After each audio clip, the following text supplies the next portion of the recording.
हिंदी। अध्याय 1081 शहर पर घेरा डाला गया है। वांग परिवार को स्वाभाविक रूप से पता था कि वांग टेंग आ रहा है। वांग परिवार का दर्जा बहुत ऊंचा था, खासकर डोंगहाई में।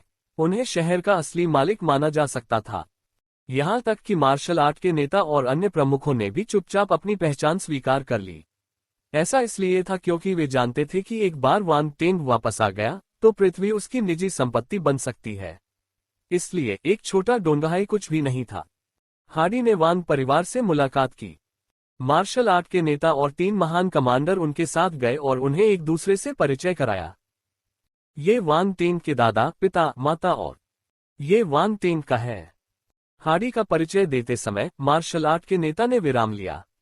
वह कहना चाहता था कि वह वांग टेंग का सेवक है, लेकिन इस मार्शल योद्धा की क्षमता के कारण वह ये नहीं कह पाया।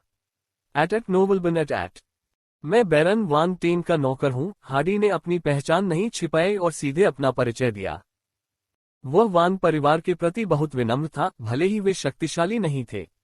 खैर, उसके लिए वे बहुत कमजोर थे। वह उन्हें 2 उंगलियों से मार सकता था, लेकिन वह उन्हें नीची नजर से नहीं देखता था। आखिरकार वे वांग टेंग के परिवार के सदस्य थे। उनकी स्थिति अलग थी। वह अपने परिवार की रक्षा के लिए वांग टेंग के आदेश पर पृथ्वी पर आया था। इससे पता चलता है कि वांग टेंग अपने परिवार को बहुत महत्व देता था। वह नहीं चाहता था कि उनके साथ कुछ भी घटित हो। अगर उसने उनके मन में कोई बुरी छाप छोड़ी तो वांग टेंग उसे जाने नहीं देगा। उसे अपना गुलाम का दर्जा खत्म करने के लिए अपने मालिक की मंजूरी की जरूरत थी। दादाजी वांग और अन्य लोग वांग टेंग और हार्डी के बीच के रिश्ते के बारे में नहीं जानते थे। उन्हें आश्चर्य हुआ जब उन्हें पता चला कि यह शक्तिशाली मार्शल योद्धा वांग टेंग का नौकर था। उन्होंने वांग टेंग को बैरन क्यों कहा? वे बैरन कब बने? मार्शल आर्ट के नेता और अन्य लोगों ने वांग परिवार के प्रति हार्डी के रवैये को देखकर कड़वी मुस्कान दी। अंतर स्पष्ट था। हार्डी अभी भी उनके सामने बहुत ही ऊंचे और शक्तिशाली दिख रहे थे, जैसे कि वह उनकी आंखों में देखना ही नहीं चाहते थे। फिर भी वांग परिवार के सामने वह बेहद विनम्र थे। अगर वह ब्रह्मांड स्तर का मार्शल योद्धा नहीं होता तो वे उसके रवैये में अचानक आए बदलाव से भड़क उठते। लेकिन ताकत में अंतर का मतलब था कि वे कुछ नहीं कर सकते थे। वांग परिवार और हार्डी ने बातचीत शुरू कर दी। ज्यादातर समय वांग परिवार ही उससे वांग टेंग के बारे में पूछता रहा। हार्डी के चेहरे पर कोई भाव नहीं था, लेकिन उन्होंने सभी सवालों के जवाब दिए और अधीरता का कोई संकेत नहीं दिखाया। इसलिए दादाजी वांग और परिवार के अन्य सदस्यों को पता चला कि वांग टेंग को बैरन की उपाधि विरासत में मिली थी और साम्राज्य में उसकी आधिकारिक पहचान थी। इसके अलावा उसका दर्जा कम नहीं था। मेरा पोता कमाल का है, वह एक बैरन बन गया। दादाजी वांग ने अपनी दाढ़ी को धीरे से सहलाया और हंसे। ये बदमाश। वांग शेंगुओ और ली जिमेई मुस्कुराए। वे अपने चेहरे पर गर्व को छिपा नहीं सके। वांग परिवार के अन्य सदस्यों की भी यही प्रतिक्रिया थी। वे सभी बहुत खुश थे। वांग परिवार को आज अपनी स्थिति के लिए वांग टेंग का शुक्रिया अदा करना था। वह जितना बेहतर था, उनके साथ उतना ही अच्छा व्यवहार किया गया। उन्होंने कुछ देर तक हार्डी से बातचीत की। हार्डी को वांग टेंग द्वारा खरीदे जाने के कुछ समय बाद ही भेजा गया था, इसलिए वह उसके बारे में ज्यादा नहीं समझ पाया। इसलिए वांग परिवार उससे ज्यादा जानकारी नहीं ले सका। अंत में वे उठे और कुछ अफसोस के साथ जाने के लिए तैयार हो गए। हालांकि वे जानते थे कि वांग टेंग जल्द ही वापस आ जाएगा। वे सभी उत्साहित थे। ये 30 दिव्य चरण के मार्शल योद्धा आपको वांग परिवार के पास वापस ले जाएंगे। अगर कुछ भी होता है तो वे आपकी रक्षा कर सकते हैं। हार्डी ने वांग परिवार को विदा करते समय 30 दिव्य चरण के मार्शल योद्धाओं को छांटा। क्या? वांग परिवार हैरान था। वे दुविधा में थे। वे जानते थे कि ये सभी योद्धा बहुत शक्तिशाली थे। वे सभी ग्रहीय स्तर से ऊपर थे और पृथ्वी पर सबसे शक्तिशाली योद्धाओं से कई गुना अधिक शक्तिशाली थे। अब ये शक्तिशाली मार्शल योद्धा वांग परिवार की रक्षा के लिए उनमें से 30 को भेजना चाहता था। वे अभिभूत थे। चिंता मत करो, हम सब मालिक के सेवक हैं। वांग परिवार की रक्षा करना हमारा काम है, हार्डी ने अपनी कर्कश आवाज में कहा। उसका पूरा शरीर एक ग्रे गाउन से ढका हुआ था। हालांकि वांग परिवार उसके हाव भाव नहीं देख पाया, लेकिन उन्होंने उसके शब्द सुने। वे एक दूसरे को हैरानी से देखने लगे। वांग टेंग के प्रति इन मार्शल योद्धाओं के रवैये ने उन्हें चौंका दिया। मार्शल आर्ट के नेता ने कहा, ऐसी स्थिति में आप इन लोगों को वापस ला सकते हैं। ठीक है, हम प्रस्ताव स्वीकार करेंगे। दादाजी वांग ने अंततः हार मान ली। जब वांग परिवार इन शक्तिशाली मार्शल योद्धाओं को वापस लाया तो ये खबर कई अन्य लोगों तक फैलने लगी। कुछ लोगों ने इन 30 दिव्य चरण वाले मार्शल योद्धाओं को दूर से देखा और उनके दिल की धड़कनें तेज हो गईं। इससे साबित हुआ कि वे कितने शक्तिशाली थे। इस प्रकार वांग परिवार के कई करीबी परिवार उनसे मिलने और कुछ समाचार प्राप्त करने आए। 3 दिन बीत गए, पृथ्वी पर कुछ भी नहीं हुआ। ये शांतिपूर्ण रही। क्या यह मिशन सुचारू रूप से समाप्त होगा? मास्टर जल्द ही यहाँ आएंगे। ये पहला मिशन है जो उन्होंने मुझे सौंपा है। मुझे उम्मीद है कि कोई दुर्घटना नहीं होगी। हार्डी का चेहरा ग्रे गाउन के नीचे भावहीन था और वह खुद से ही बुदबुदा रहा था। उसके दिमाग में तरह तरह के विचार चल रहे थे। एक गुलाम के रूप में उसका जीवन वांग टेंग के हाथों में था। भले ही वह एक शक्तिशाली छाया हत्यारा था, लेकिन उसे भाग्य के आगे झुकना पड़ा। उसी समय असीम अंतरिक्ष में युद्धक जहाजों का एक विशाल बेड़ा चुपचाप सौरमंडल में प्रवेश कर गया था। पृथ्वी पर किसी ने भी उन पर ध्यान नहीं दिया। बेड़े के बीच में एक विशाल युद्धक जहाज था जो युद्ध के किले जैसा दिख रहा था। क्लोएट केंद्रीय कमांड प्लेटफॉर्म के सामने बैठा था। आउटडोर सिमुलेशन मोड को सक्रिय करते हुए उसने अपने सामने नीला ग्रह देखा। सीधे उत्तरों, ग्रह पर बहुत कम ग्रह स्तरीय मार्शल योद्धा हैं, इसलिए अगर हम उन्हें देखें तो हम किसी को भी मिटा सकते हैं, क्रिम्सन मून गैलेक्सी के एक मार्शल योद्धा मनका ने कहा। उसके शरीर पर एक लाल रंग का उत्परिवर्तित जानवर का प्रतीक था। किसी को कोई आपत्ति नहीं थी। वे वांग टेंग से डरते थे, लेकिन उन्हें एक दूरदराज के ग्रह को संभालने का पूरा भरोसा था। पूरे विशाल बेड़े में एक आदेश फैल गया। बेड़ा अंतरिक्ष में एक आत्मा की तरह यात्रा करता रहा और धरती की ओर बढ़ते हुए अपने पीछे कोई निशान नहीं छोड़ा। वे अंततः समुद्र में कहीं उतरे। एक मछली पकड़ने वाली नाव वहां से गुजरी। नाव पर सवार लोगों ने सदमे और डर से अपने सिर ऊपर उठाए। देखो, एक ब्रह्मांड अंतरिक्ष यान। ओह, उनमें से अनगिनत हैं। हे भगवान, क्या ये कोई एलियन आक्रमण है? हमें क्या करना चाहिए? जल्दी से चलो, चलते हैं। हमें ग्लोबल यूनियन को रिपोर्ट करना है। नाव पर शोर मच गया। चालक दल के सदस्य अपना आपा खो बैठे और पीले चेहरे के साथ चिल्लाने लगे। धमाका! अचानक युद्धक जहाज से प्रकाश की एक किरण निकली और सीधे मछली पकड़ने वाली नाव पर लगी, जिससे वह टुकड़े टुकड़े हो गई। बेकार चीज! बड़े से युद्धयान में सुनहरे बालों वाला एक आदमी अपना सिर हिला रहा था। वे बस सामान्य लोगों का एक समूह थे जो ग्रह अवस्था तक भी नहीं पहुंचे थे। उनकी मृत्यु कुछ भी नहीं है, क्लोएट ने उदासीनता से कहा। अब हमें क्या करना चाहिए? मनका ने पूछा। क्लोएट ने कहा, इस ग्रह के नेटवर्क पर आक्रमण करें और जो जानकारी हम चाहते हैं उसे प्राप्त करें। खुफिया आक्रमण शुरू करो, स्कैन करो। हाँ, मुख्य नियंत्रण कक्ष में एक रोबोट की आवाज सुनाई दी। डेटा की पंक्तियां इतनी तेजी से सबके सामने चमक उठी कि उनकी आंखों से कोई भी जानकारी पकड़ना असंभव था। स्कैनिंग पूरी हो गई। बहुत जल्द रोबोट की आवाज फिर से सुनाई दी। इस ग्रह को पृथ्वी कहा जाता है। लक्ष्य देश ज़िया डोंगहाई में है। क्लोएट के सामने चेहरे दिखाई देने लगे। वे वांग परिवार की तस्वीरें थीं। उन्हें ढूंढ लिया। लक्ष्य की ओर बढ़ो, क्लोएट ने आदेश दिया। पूरे बेड़े ने अपनी दिशा बदली और तेज गति से डोंगहाई की ओर बढ़ चले। 20 मिनट के भीतर वे डोंगहाई के बाहर समुद्र में पहुंच गए, जो देश ज़िया के क्षेत्र का हिस्सा था। Beep beep beep. डोंगहाई के ऊपर एक कान फाड़ देने वाला सायरन बज उठा, जो पूरे शहर में गूंज उठा। क्या चल रहा है? क्या समुद्री जानवरों का कोई और दंगा है? हे भगवान, यह क्या है? ब्रह्मांड अंतरिक्ष यान। ये ब्रह्मांड अंतरिक्ष यान है। भगवान, ये बहुत सारे हैं। बहुत से लोगों ने इस बेड़े को देखा। वे अचंभित रह गए और हर जगह अराजकता फैल गई। युद्ध कला के नेता और 3 महान सेनापतियों को ये खबर मिलते ही वे अपने आवास से बाहर निकल आए। उन्होंने समुद्र के ऊपर आसमान की ओर गंभीरता से देखा। उनके दिलों में एक अशुभ भावना उमड़ पड़ी। हार्डी ने भी बेड़ा देखा और वह हवा में उड़ गया। दिव्य स्तर के योद्धा उसके पीछे पीछे चल रहे थे। ब्रह्मांड युद्ध यान। ब्रह्मांड के युद्धक जहाज। मार्शल आर्ट के नेता ने आंखें सिकोड़कर कहा। उसने दांत पीसते हुए कहा, ये युद्धक जहाज पृथ्वी पर कैसे आ गए? हमने तो उन्हें देखा ही नहीं। आपके ग्रह पर तकनीक बहुत पिछड़ी हुई है। इन युद्धक विमानों ने अपनी छिपाने वाली प्रणाली सक्रिय कर दी है। ये सामान्य बात है कि आप उन्हें पहचान नहीं पाते, हार्डी ने समझाया। लानत है, हम नुकसान में हैं, कमांडर लॉन्ग ने असहाय होकर कहा। उनके प्रतीक को देखो, यह एलियन आक्रमणकारियों के अंतरिक्ष यान पर लगे प्रतीकों जैसा ही है। वे ओलान फेडरेशन से होने चाहिए, कमांडर हॉन्ग ने सख्ती से कहा। ओलान फेडरेशन वास्तव में हमारी पृथ्वी को नष्ट करना चाहता है। कमांडर योंग ने अपने दांत पीस लिए। सर, अब हमें क्या करना चाहिए? मार्शल आर्ट के नेता ने भौहें सिकुड़ते हुए हार्डी से पूछा। वह असहाय महसूस कर रहा था। वह केवल हार्डी से मदद मांग सकता था क्योंकि उनके पास इस बेड़े का विरोध करने का कोई मौका नहीं था। रुको और देखो, हार्डी ने अपनी भौहें सिकुड़ते हुए शांतिपूर्वक उत्तर दिया। इस स्थिति में भी उसने चिंता का कोई लक्षण नहीं दिखाया। ऐसा लग रहा था कि कोई भी चीज उसे प्रभावित नहीं कर पा रही थी। मार्शल आर्ट के नेता और अन्य लोग उसकी प्रतिक्रिया देखकर शांत हो गए। उनके साथ एक ब्रह्मांड मंच मार्शल योद्धा और 50 दिव्य मंच मार्शल योद्धा थे। ये काफी दुर्जय टीम थी।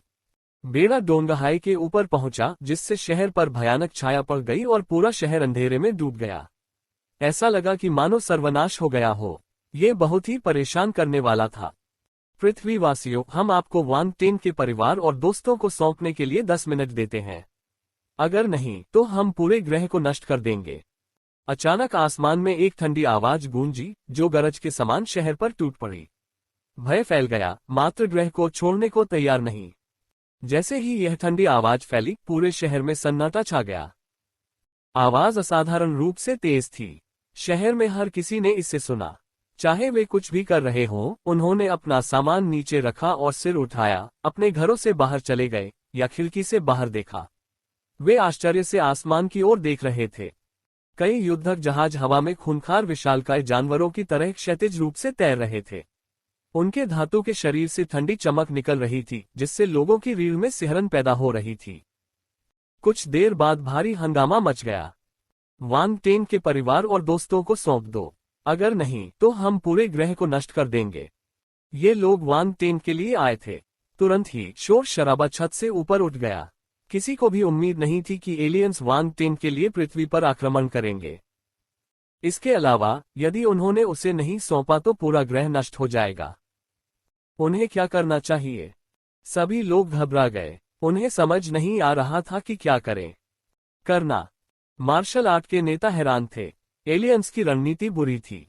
वे इस तरीके का इस्तेमाल करके पृथ्वी पर सभी को वान परिवार का विरोध करने के लिए मजबूर करना चाहते थे। वान टेन पृथ्वी के लिए अत्यंत महत्वपूर्ण था। हालांकि हर कोई यह नहीं जानता था। बहुत से लोग एलियंस के दबाव का सामना करने में सक्षम नहीं हो सकते थे। 10 मिनट। उनके पास केवल 10 मिनट थे। खैर, आम लोगों का घबराना स्वाभाविक था। यहां तक कि विभिन्न देशों के कुछ शक्तिशाली लोगों के विचार भी अलग हो सकते हैं। उनके अपने जीवन से अधिक महत्वपूर्ण कुछ भी नहीं था। हार्डी की आंखों में एक तेज चमक दिखाई दी। उसे बाकी लोगों की परवाह नहीं थी, लेकिन उसे वान टेन के परिवार और दोस्तों की सुरक्षा सुनिश्चित करनी थी। उसका मिशन किसी भी दूसरी चीज से ज्यादा महत्वपूर्ण था। जहां तक इस सुदूर ग्रह की बात है, उसे इसकी परवाह नहीं थी कि वह नष्ट हो जाएगा या नहीं। जो कुछ वह जानता था, उसके आधार पर उच्च स्तरीय सभ्यता के एक बैरन के पास एक आकाशगंगा होगी जो उसका क्षेत्र होगा। इस प्रकार एक जीवन ग्रह वान टेन के लिए कुछ भी नहीं था। हार्डी ने अपना निर्णय लिया और आकाशीय चरण के मार्शल योद्धाओं को एक संदेश भेजा जो वान परिवार के साथ थे। उसने उनसे परिवार को QYE-63 अंतरिक्ष यान पर लाने के लिए कहा। अगर उसे ऐसा करना पड़ा तो वह उनके साथ चला जाएगा। इस समय वान परिवार में हड़कंप मच गया था। वान परिवार के सभी लोग बहुत डरे हुए थे। वान टेन की चाचियां भी आम लोग थीं। उनके चेहरे पहले से ही पीले पड़ चुके थे। युवा पीढ़ी भी डरी हुई थी। उन्होंने हाल ही में मार्शल योद्धाओं के रास्ते पर कदम रखा था और थोड़े परिपक्व हुए थे। लेकिन इन शक्तिशाली और डरावने विदेशी आक्रमणकारियों के सामने वे अभी भी बहुत छोटे थे। वांग शेंगजुन, वांग शेंगुओ और वांग शेंगहोंग जीवन में कई परिस्थितियों से गुजर चुके थे। फिर भी वे इस जीवन या मृत्यु की स्थिति के सामने शांत रहने में सक्षम थे। पब फ्यूचर द्वारा विज्ञापन। लिन चौहान का परिवार भी यहां था। वे सुरक्षा सूची में थे। विदेशी आक्रमणकारियों का सामना करते समय भी उनकी स्थिति बेहतर नहीं थी। हर कोई शांत नहीं रह सकता था। यह एक बड़ी उपलब्धि थी कि उन्होंने अपनी पैंट में पेशाब नहीं किया। शांत हो जाओ, दादाजी वांग चिल्लाए। उन्होंने धीमी आवाज में कहा, चीजें पहले ही हो चुकी हैं। घबराने की क्या जरूरत है? छोटा टेंग जल्द ही वापस आ जाएगा। हमें उस पर विश्वास करना चाहिए। सभी ने अपना संयम पुनः प्राप्त कर लिया। हाँ, वांग टेंग वापस आ रहा था। वे शायद दूसरों पर विश्वास न करते हों, लेकिन उन्होंने उस पर विश्वास किया। जब भी वे खतरे में होते तो वह हमेशा स्थिति को संभाल लेता और उन्हें बचा लेता। इस बार भी ऐसा ही हुआ। सभी ने अपने दिल में चुपचाप खुशी मनाई। हाँ, मुझे उस पर विश्वास है, लिन चुहान ने अचानक दृढ़ निगाह से कहा। लिन चुक्सिया ने अपनी मुठ्ठियां कसकर बंद कर ली। ली जियुमेई को राहत मिली जब उसने लिन चुहान की प्रतिक्रिया देखी। उसके पीले चेहरे पर मुस्कान आ गई। उसने लिन चुहान का हाथ पकड़ा और उसे मजबूती से थपथपाया। दादाजी वांग और वांग शेंगुओ ने स्वीकृति में सिर हिलाया। लिन चुहान के बारे में उनकी धारणा और भी बेहतर होती जा रही थी। इस समय एक दिव्य मंच वाला मार्शल योद्धा वहां आया। वह इस समूह का मुखिया था। उसने सामान्य सार्वभौमिक भाषा में कहा, सब लोग, सर हार्डी ने अपना आदेश दे दिया है। कृपया अपनी सुरक्षा के लिए मेरे साथ अंतरिक्ष यान तक आएं। वांग परिवार बहुत खुश था। उन्हें अभी भी ब्रह्मांड मंच के मार्शल योद्धा और आकाशीय मंच के मार्शल योद्धाओं का संरक्षण प्राप्त था। वे अस्थायी रूप से सुरक्षित थे। ठीक है, दादाजी वांग ने बिना किसी हिचकिचाहट के सिर हिलाया। सबसे अच्छा तरीका ये था कि अब ब्रह्मांड मंच के मार्शल योद्धा की आज्ञा को सुना जाए और उसे नीचे न खींचा जाए। वांग परिवार शीघ्रता से ग्लोबल यूनियन बिल्डिंग की ओर चल पड़ा। जैसे ही कुछ सेकंड बीते, ये खबर बिजली की गति से पूरी दुनिया में फैल गई। डोंगहाई विश्व का केंद्र था, इसलिए अन्य राष्ट्र वहां से शीघ्र समाचार प्राप्त कर पाते थे। दुनिया भर में white eagle nation, country star, country bet, country boa, साथ ही देश के सभी शहर जिया, राजधानी जिया, गुआंगहाई, जियांगदाओ, बेजियांग, नानहाई, डोंगहाई की खबर दुनिया के हर देश और हर कोने में फैल गई। कुछ लोग अपने कंप्यूटर के सामने बैठे थे, कुछ अपने टेलीविजन पर, कुछ अपने मोबाइल फोन पर स्क्रॉल कर रहे थे, कुछ वहीं रुक गए और मॉल की दीवारों पर लगी स्क्रीन को देखने लगे। शहर के ऊपर मंडराता हुआ भयानक युद्धयान सभी के सामने आ गया, एक क्रूर रूप और एक ठंडी धातु की सतह। स्क्रीन के पार भी डर का एहसास हो सकता था। वे अपने दिलों में उमड़ती निराशा को दबा नहीं सकते थे। पब फ्यूचर द्वारा विज्ञापन। स्क्रीन से ब्रॉडकास्ट की आवाज आई, जो कि हो रही घटना का लाइव विवरण दे रही थी। देखते ही देखते दुनिया भर में जोरदार चर्चाएं सुनाई देने लगी। हे भगवान, ये क्या हो रहा है? हे भगवान, हमने क्या किया? एलियंस हमारे ग्रह पर आक्रमण क्यों कर रहे हैं? क्या ये एलियंस के युद्धक जहाज हैं? ये बहुत डरावने लग रहे हैं। क्या हम इन शक्तिशाली युद्धक विमानों का प्रतिरोध कर सकेंगे? वे चाहते हैं कि हम वांग टेन के परिवार और दोस्तों को उन्हें सौंप दें। वे शैतान हैं। वे वांग टेन को उसके परिवार के सदस्यों के जरिए धमकाना चाहते हैं।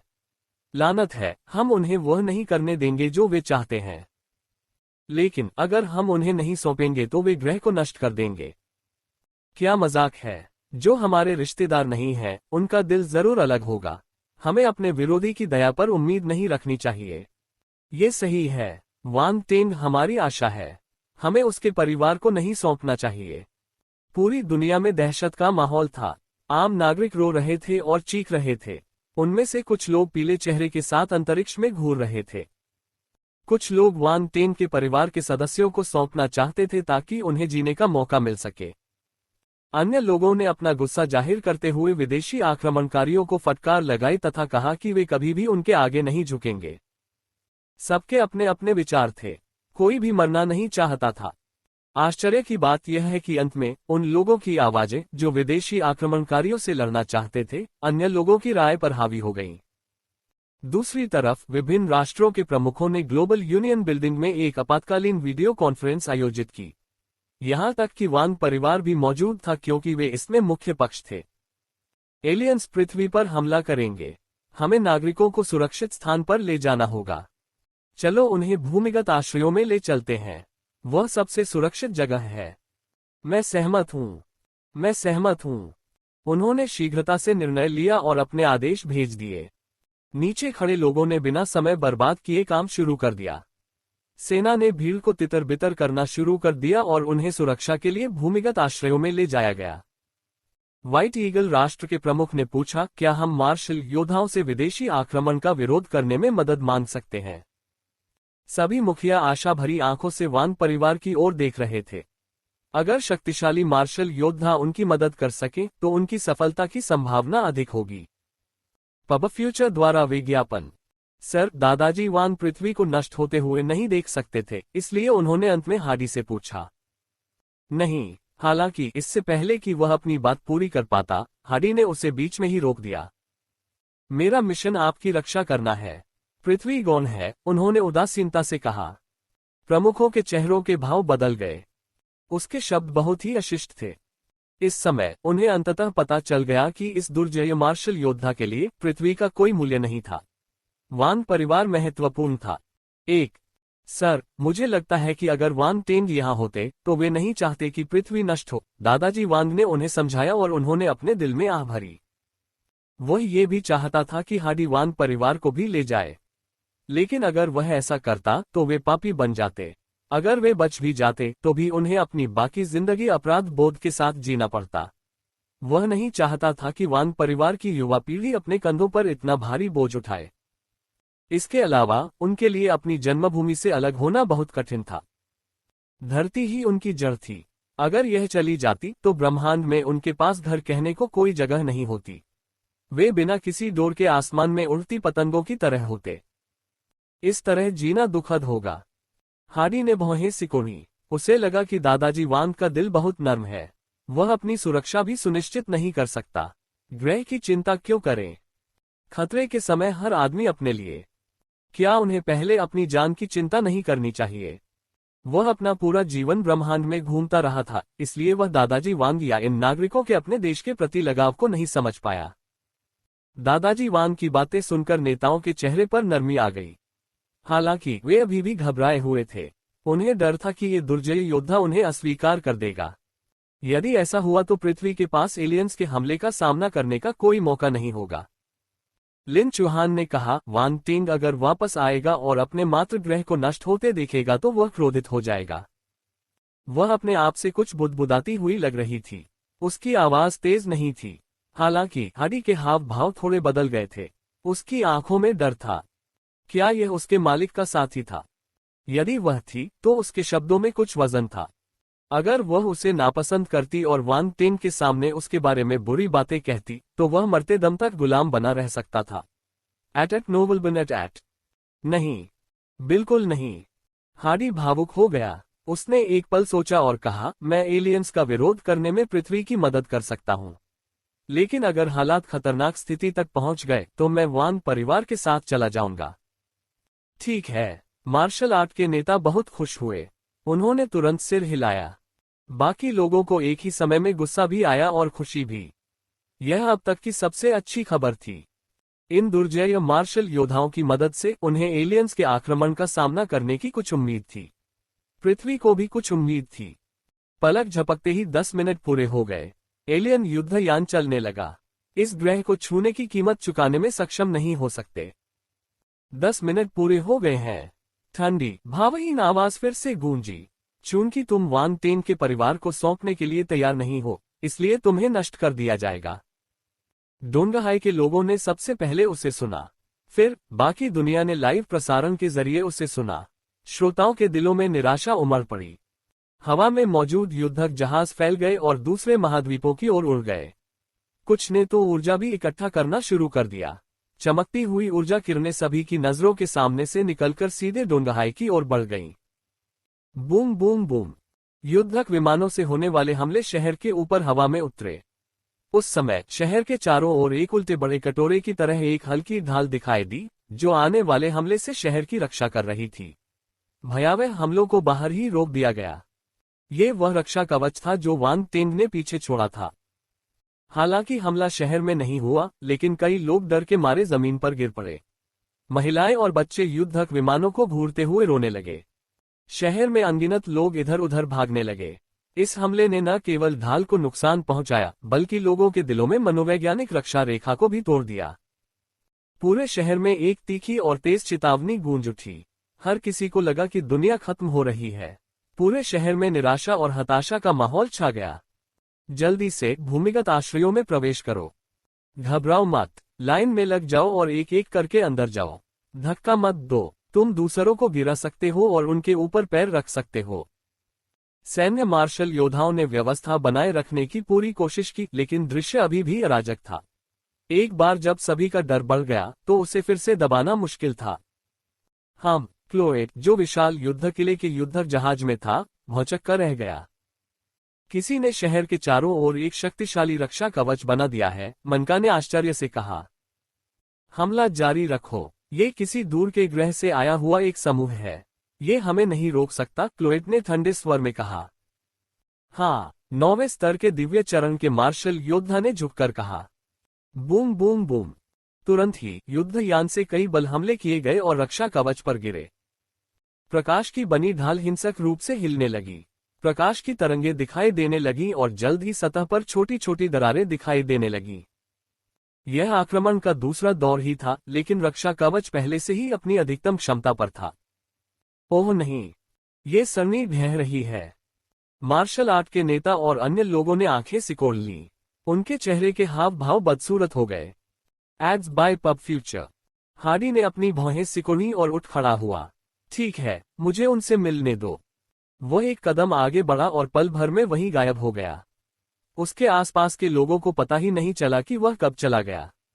जब उन्होंने उसकी क्षमता देखी तो उन्हें उम्मीद जगी। आशा करते हैं कि वह उन्हें रोक सकेगा। राष्ट्रों के प्रमुख उत्तेजित हो गए। क्या हम स्पेस शिफ्ट एरे को सक्रिय करने की तैयारी करें जिसे श्री वांग टिंग ने पीछे छोड़ दिया है? व्हाइट ईगल राष्ट्र के प्रमुख ने अचानक पूछा। उनके चेहरों के भाव बदल गए। अगर वे स्पेस शिफ्ट एरे को सक्रिय कर देते तो इसका मतलब होता कि उन्हें सौर मंडल को छोड़ देना पड़ता और किसी अज्ञात ग्रहीय क्षेत्र की ओर बढ़ जाना पड़ता। वे ब्रह्मांड में लक्ष्यहीन होकर भटकते रहते। वे इस पद्धति का उपयोग तब तक नहीं करना चाहते थे जब तक उनके पास कोई बेहतर विकल्प न हो। अब हमें तैयारी शुरू कर देनी चाहिए, मार्शल आर्ट के नेता ने आह भरी। लेकिन अगर हम इसका इस्तेमाल भी करते हैं तो हमें पहले एलियंस को ग्रह से बाहर निकालना होगा। अन्य नेताओं ने सिर हिलाया। ये बात समझ में आए। स्पेस शिफ्ट एरे का सक्रियण और संचालन आसान नहीं था। अपने दुश्मनों को ग्रह से बाहर निकालना पहले से ही एक कठिन कदम था। सौभाग्य से उन्होंने अतीत में प्रासंगिक भविष्यवाणियां और योजनाएं बना ली थीं। एलियंस आज्ञाकारी रूप से ब्रह्मांड में नहीं रहेंगे, वे पृथ्वी में प्रवेश करेंगे। क्या वे ग्रह के साथ साथ एलियंस को भी स्थानांतरित करने जा रहे थे? क्या यह मूर्खतापूर्ण नहीं होगा? चलो पहले प्लान ए का पालन करते हैं। अगर यह विफल हो जाता है तो हम प्लान बी को सक्रिय करेंगे। हमें वांग परिवार के सहयोग की आवश्यकता होगी, मार्शल आर्ट के नेता ने प्लान बी को बताने से पहले झिझकते हुए कहा। हम स्वाभाविक रूप से सहयोग करेंगे, दादाजी वांग ने बिना किसी हिचकिचाहट के सिर हिलाया और सहमति व्यक्त की। वांग शेंगुओ और अन्य लोग दुविधा में थे। वांग परिवार को एलियंस को ब्रह्मांड में लाने के लिए प्लान बी के लिए चारा के रूप में इस्तेमाल किया जाएगा। बेशक सभी वांग परिवार को जाने की जरूरत नहीं थी, उनमें से केवल कुछ को ही जाना जरूरी था। ये निश्चित रूप से खतरनाक होगा, इसलिए दादाजी वांग ने खुद को पेश किया। वह काफी समय तक जीवित रहे थे और युवा पीढ़ी को भेजना नहीं चाहते थे। पिताजी, मुझे जाने दीजिए, वांग शेंगुओ ने कहा। ली शियुमेई का चेहरा पीला पड़ गया, लेकिन उसने कुछ नहीं कहा। उसने केवल उसका हाथ कसकर पकड़ लिया। नहीं, मुझे करने दो। आप वांग टेन के पिता हैं, आप नहीं जा सकते, वांग शेंगहोंग ने जल्दी से कहा। वांग शेंगहोंग की पत्नी हैरान थी और उसे मनाना चाहती थी, लेकिन वांग शेंगहोंग ने उसे घूर कर देखा, जिससे उसे अपनी बात निगलनी पड़ी। अब और चर्चा करने की कोई जरूरत नहीं है, मैं ये करूंगा, दादाजी वांग ने परिवार के मुखिया की तरह शांति और दृढ़ता से कहा। Ads bye pub future. लेकिन वांग शेंगुओ बोलना चाहता था, लेकिन उसे बीच में ही रोक दिया गया। अब और कोई लेकिन नहीं। मैं बहुत लंबा जीवन जी चुका हूं और शायद इस दुनिया में मेरे पास ज्यादा साल नहीं बचे हैं। अगर मैं तुम्हें जाने दूं तो क्या तुम सब मुझे पछतावे के साथ मरने दोगे? दादाजी वांग ने चिल्लाते हुए कहा। पिताजी, वांग शेंगुओ और उसके भाइयों के पास कहने को कुछ नहीं था। मार्शल आर्ट के नेता ने जब ये दृश्य देखा तो उसका दिल बैठ गया। अगर उसके पास कोई और विकल्प होता तो वह वांग परिवार की बलि नहीं देना चाहता था। अगर वांग परिवार को कुछ हो गया तो वांग टिंग उसे कभी माफ नहीं करेगा। लेकिन उसके पास कोई विकल्प नहीं था। इस समय यह सबसे अच्छा निर्णय था। एक छोटा सा बलिदान पृथ्वी पर पूरी मानव जाति को बचा सकता था। वह ये निर्णय तब भी लेगा जब उसे पता होगा कि वांग टिंग उससे नफरत करेगा। धमाका। इस समय ग्लोबल यूनियन बिल्डिंग जोर जोर से हिलने लगी। छत से बारीक धूल नीचे गिरने लगी। ढाल टूट गई है। सभी लोग हैरान थे। वे जल्दी जल्दी अपने सामने लगी स्क्रीन पर देखने लगे। उस पर बाहर की तस्वीरें दिखाई जा रही थीं। जब हार्डी बाहर गया तो विदेशी आक्रमणकारियों ने हमला फिर से शुरू कर दिया। रक्षा कवच पर एक बड़ा छेद हो गया था। उस छेद से मकड़ी के जाले की तरह दरारें फैलने लगी थीं। विदेशी आक्रमणकारियों ने एक बार फिर ऊर्जा इकट्ठा करना शुरू कर दिया। वे ढाल के हटते ही डोंगहाई को तहस नहस कर देना चाहते थे। पृथ्वी को नष्ट करने का उनका इरादा वास्तविक था। मार्शल आर्ट के नेता गंभीर हो गए। अब कोई भी शांत नहीं बैठ सकता था। सभी जल्दी से बाहर भाग गए। डोंगहाई के लोग अचंभित थे। वे ऊर्जा तोप के मुंह को घूर रहे थे, मानो वह उनके सिर के ऊपर मदरा रही एक तेज कसाई की तलवार हो। वह नीचे झूलने वाली थी और उनकी जान लेने वाली थी। निराशा, डर, सदमा। अचानक डोंगहाई के ऊपर आकाश में एक आकृति दिखाई दी। वह एक ग्रे लबादे में लिपटा हुआ था, इसलिए उसकी शक्ल नहीं देखी जा सकती थी। वह विशाल ब्रह्मांड युद्धयान के सामने अकेला खड़ा था, ठीक उस समय जब फोर्स का हमला होने वाला था। Boom boom boom. युद्धयान ने ऊर्जा एकत्रित करना समाप्त कर दिया। बल की किरणें बाहर निकल आईं। धमाका। हार्डी ने अपना कदम आगे बढ़ाया। उसने अपना हाथ आगे बढ़ाया और एक अवर्णनीय ब्लेड की चमक अविश्वसनीय गति से बाहर निकली। Ads bye pub future. आसमान में एक बहुत बड़ा विस्फोट हुआ। बल की टक्कर से बनी चकाचौंध करने वाली रोशनी ने लोगों के लिए अपनी आंखें खोलना असंभव कर दिया। यह एक छोटे से सूरज की तरह लटक रहा था। आकाश। भयावह बल प्रभाव हवा में फैल गया। कुछ समय बाद झटके अंततः शांत हो गए। दुश्मन के युद्धक जहाजों से होने वाले सैन्य हमले को रोक दिया गया था। हम सुरक्षित हैं। हर कोई इस दृश्य को ध्यान से देख रहा था। उनके दिमाग में यह बात नहीं आई थी कि क्या हुआ था। हॉन्फना, वह बहुत शक्तिशाली है। मार्शल आर्ट के नेता और अन्य लोग आखिरकार वहां पहुंचे। वे चौंक गए और हवा में सीधे खड़े भूरे रंग के व्यक्ति को देखकर आश्चर्यचकित हो गए। वह तो केवल वांग टेंग का गुलाम था, लेकिन उसके पास पहले से ही ऐसी भयानक क्षमता थी। क्या ये ब्रह्मांड का मंच है? कमांडर होंग ने अविश्वास में खुद से पूछा। वह पृथ्वी पर 7 मार्शल योद्धाओं में से एक था जो ग्रहीय अवस्था तक आगे बढ़ा। लेकिन जब उसने हार्डी की शक्ति देखी तो वह बेहद कमजोर महसूस करने लगा। कमांडर योंग, कमांडर लोंग और कई अन्य लोगों की भी यही अभिव्यक्ति थी। ऐसा इसलिए नहीं था क्योंकि उनकी मानसिकता कमजोर थी। दृश्य ने उन्हें विस्मय में डाल दिया और वे अपनी भावनाओं को नियंत्रित नहीं कर सके। नेता, कमांडरों, डेन ताइक्सुआन, ये जिक्सिन और कुछ अन्य लोग दौड़कर आए। वे 13 सितारा सामान्य चरण के शिखर पर पहुंच गए थे और अपने बल के एक हिस्से को नक्षत्र बल में बदल दिया था। वे सफलता प्राप्त करने से बहुत दूर नहीं थे। देश जिया में 7 ग्रह चरण मार्शल योद्धा थे। मार्शल आर्ट के नेता और 3 महान कमांडरों के अलावा अन्य 3 थे हुआंगहाई विश्वविद्यालय से ओल्ड हान, प्रथम विश्वविद्यालय से पुराने प्रिंसिपल यूजियुक्सियन और जिनलिन विश्वविद्यालय से पुराने प्रिंसिपल। ये सभी लोग इस समय डोंगहाई में थे। वे सेना से भागकर आए और मार्शल आर्ट के नेता से मिले। उन्होंने हार्डी का हमला देखा था और वे दंग रह गए थे। कोई भी शांत नहीं रह सका। क्लोएट के चेहरे पर थोड़ा सा भाव बदल गया। यहाँ एक ब्रह्मांड मंच मार्शल योद्धा है। इस ग्रह पर एक ब्रह्मांड मंच मार्शल योद्धा क्यों है? मन का, किंग लून, सुनहरे बालों वाला आदमी, एल्स्टन और ब्लैक स्केल रेस के क्लाउड सभी ब्रह्मांड मंच के मार्शल योद्धा थे। वे एक साथ इकट्ठे हुए और स्क्रीन पर भूरे रंग की आकृति को भौहें सिकोड़कर देखा। दिलचस्प बात है, इस ग्रह पर एक ब्रह्मांड स्तरीय मार्शल योद्धा है। एल्स्टन ने हल्के से ठहाका लगाया। मुझे उससे मिलने दो। मन का बेचैन हो रहा था। अपनी बात खत्म करने के बाद वह केबिन के दरवाजे की ओर चला गया। ठीक है, आइए देखें कि यह ब्रह्मांड मंच मार्शल योद्धा कितना शक्तिशाली है और जांच करें कि क्या इस ग्रह पर अन्य ब्रह्मांड मंच की उपस्थितियां हैं। अगर है तो चीजें थोड़ी परेशानी वाली होंगी, क्लोएट ने कहा। स्वूश। मन का युद्धयान से उड़कर हार्डी के सामने आया। अपनी दोनों बाहें क्रॉस करके वह दूर से भूरे रंग के इस आदमी को घूरता रहा। ऊंचे कद और मांसल मनका के सामने हार्डी थोड़ा कमजोर लग रहा था। तुम इस ग्रह से नहीं हो, है ना? मनका ने हार्डी को नाप कर देखा, लेकिन वह ये नहीं बता पाया कि वह किस जाति से है। इसलिए उसने कार्रवाई करने से पहले अधिक जानकारी प्राप्त करने का फैसला किया। एट नोबल एट, अगर तुम हमला करना चाहते हो तो करो, समय क्यों बर्बाद करो? हार्डी ने अपनी कर्कश आवाज में सामान्य सार्वभौमिक भाषा का उपयोग करते हुए उत्तर दिया। मनका ने आंखें सिकोड़कर कहा, अगर तुम इस ग्रह से नहीं हो तो तुम्हें चले जाना चाहिए। अगर तुम इस मामले में दखल देना चाहोगे तो एक ब्रह्मांड स्तरीय मार्शल योद्धा को भी बहुत बड़ी कीमत चुकानी पड़ेगी। तुम्हें ही चले जाना चाहिए। हार्डी ने तिरस्कारपूर्वक हंसते हुए कहा, मुझे डर है कि तुम इस ग्रह को छूने की कीमत नहीं चुका पाओगे। छाया हत्यारे कबीले की शक्ति एक। हार्डी की आवाज तेज नहीं थी, लेकिन यह होलांद फेडरेशन के मार्शल योद्धाओं के कानों में स्पष्ट रूप से पहुंची। मनका के चेहरे पर भाव बदल गए। अन्य योद्धा भी गंभीर हो गए। कुछ देर के लिए झिझक भी हुई। वे शुरू में तो डरे हुए थे, लेकिन स्वर्ग स्तर के योद्धा के रूप में प्रकट होने से उन्हें इस ग्रह पर आक्रमण करने का आत्मविश्वास मिला। हालांकि ब्रह्मांड मंच के मार्शल योद्धा का स्वर बहुत तिरस्कारपूर्ण था।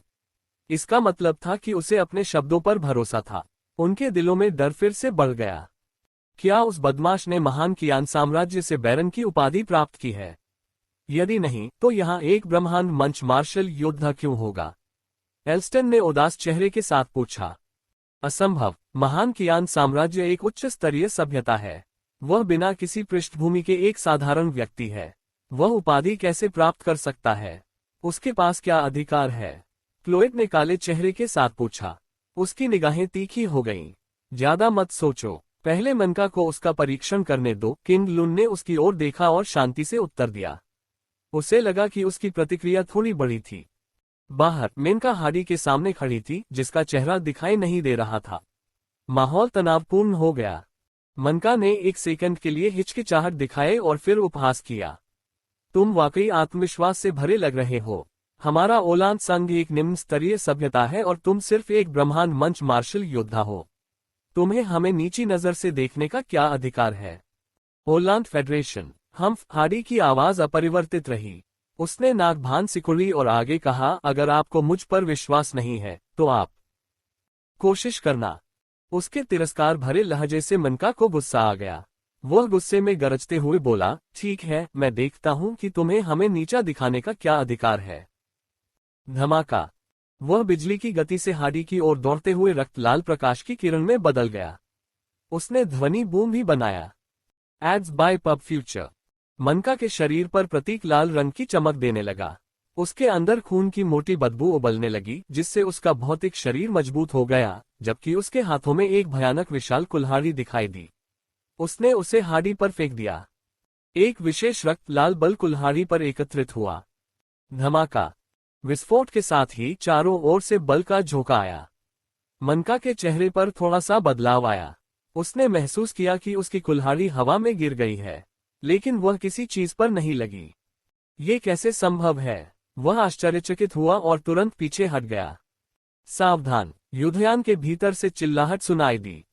धमाका। मनका के पीछे से एक अजीब सी ब्लेड की चमक निकली। ये सीधे उसकी पीठ पर जा लगी।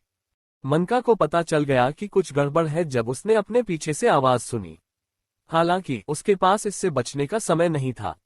उसे अपनी पीठ में भयंकर दर्द महसूस हुआ। उसका पूरा शरीर लगभग फट गया और शक्तिशाली बल के कारण वह अपने पैरों से गिर गया। 100 मीटर दूर मनका ने खुद को संभाला। उसकी हालत बहुत खराब थी। उसके पूरे शरीर पर ताजा खून लगा हुआ था और उसकी पीठ पर एक बड़ा घाव था। ये भयानक और भयावह लग रहा था। उसने अपने मुंह के किनारे से खून पोंछा। उसका चेहरा पीला पड़ गया था और उसे डर सता रहा था। यदि उसने हमले को रोकने के लिए समय रहते अपनी पूरी ताकत नहीं लगाई होती, तो वह 2 टुकड़ों में कट जाता। वह इतना शक्तिशाली कैसे हो सकता है? मार्शल आर्ट के नेता और अन्य लोग बहुत खुश थे। वांग टेन द्वारा भेजा गया मार्शल योद्धा बहुत शक्तिशाली था। Ads bye pub future. वह एक ही वार में एक विदेशी आक्रमणकारी को गंभीर रूप से घायल करने में सक्षम था। यह अविश्वसनीय था। ध्यान रहे, दूसरा पक्ष भी एक ब्रह्मांड चरण मार्शल योद्धा था। वह कमजोर नहीं था, हालांकि वह अपने प्रतिद्वंद्वी के हमले को रोक नहीं सका। यह अच्छा है। अब एलियंस को थोड़ा डरना चाहिए। कमांडर योंग ने राहत की सांस ली। मार्शल आर्ट के नेता ने कहा, अपनी चौकसी कम मत करो। विदेशी आक्रमणकारी संख्या में जीतते हैं। इससे पहले कि दूसरे लोग खुश हो पाते, वे फिर से भौहें सिकुड़ने लगे। क्या आपके पास बस इतना ही है? एक निम्न स्तरीय सभ्यता से आने वाले ब्रह्मांड स्तरीय मार्शल योद्धा से यही अपेक्षा की जाती है। हार्डी की आकृति कुछ दूरी पर दिखाई दी। ग्रे लबादे के पीछे वाला व्यक्ति असाधारण रूप से शांत और सहज लग रहा था। हालांकि उनके जवाब से मनका को अपमानित महसूस हुआ। उनकी दौड़ ओलांद फेडरेशन की सबसे शक्तिशाली दौड़ों में से एक थी। उनके पास शायद ही कोई प्रतिद्वंद्वी था। फिर भी आज किसी ने उन्हें सबक सिखाया। एट नोबल बनेट एट। उसके पास इस ब्रह्मांडीय मंच के योद्धा का प्रतिरोध करने का कोई मौका नहीं था, जो न जाने कहां से आया था। एक ही हमले में वह बुरी तरह घायल हो गया। वह लगभग अपनी जान गंवा बैठा था। तुम कौन हो? मेनका की आंखें लाल हो गईं और उसने हार्डी को घूर कर देखा। मैं तो बस दूसरों के लिए काम करने वाला व्यक्ति हूं, हार्डी ने शांति से कहा। वह ये नहीं कहेगा कि वह गुलाम है। उसने नाटक करने का फैसला किया। मनका ने आंखें सिकुड़ कर कहा, दरअसल ये ब्रह्मांड मंच का योद्धा इस ग्रह से नहीं था। वह किसी के आदेश का पालन कर रहा था। स्वूश स्वूश स्वूश। क्लोएड, एल्स्टन, किंग लुन और अन्य लोग युद्धयान से बाहर उड़ गए। हार्डी की शक्ति ने उन्हें चौंका दिया था। उन्हें सामने आना ही था। मनका अकेले दूसरे दल को रोकने के लिए पर्याप्त नहीं था। मनका, क्या तुम ठीक हो? एल्स्टन ने पूछा। फफट। मनका ने मुंह से खून थूका। मैं नहीं मरूंगी। किंग लुन चुप रही और हाथ हिलाती रही। प्रकाश की असंख्य बूंदें मनका के घाव पर गिरी, जो दृश्यमान गति से ठीक होने लगा। किंग लुन का उपचार कौशल बिलुओ और अलाइज से कहीं बेहतर था। हालांकि चोट तुरंत ठीक नहीं हो सकी, लेकिन वह इसकी गंभीरता को कम करने में सक्षम थी। छाया हत्यारे कबीले की शक्ति दो। धन्यवाद। मनका ने कृतज्ञतापूर्वक किंग लुन को धन्यवाद दिया। आप मुझे बाद में धन्यवाद दे सकते हैं। पहले इस व्यक्ति से निपट लेते हैं। किंग लुन ने अपना हाथ हिलाया और शांति से कहा, आपका हल्का बल उपचार बुरा नहीं है। हार्डी ने आश्चर्य से किंग लुन को देखा। क्लोएड ने पूछा, क्या तुम हमारे दुश्मन बनने की योजना बना रहे हो? मैं सिर्फ आदेशों का पालन कर रहा हूं। हार्डी ने अपने सामने खड़े 8 ब्रह्मांड चरणीय मार्शल योद्धाओं की ओर देखा और थोड़ा गंभीर हो गया। क्लोएड ने पूछा, आदेशों का पालन? किसके आदेश? उसे लगा कि उसका दिल उसकी छाती में धड़क रहा है। मुझे लगता है कि तुम्हें जवाब पता है। तुम अब भी मुझसे क्यों पूछ रहे हो? हार्डी ने उसे उपहासपूर्ण नजरों से देखते हुए जवाब दिया। वांग टिंग। क्लोएड ने नाम उगल दिया। उसने अपनी आखिरी उम्मीद भी खो दी।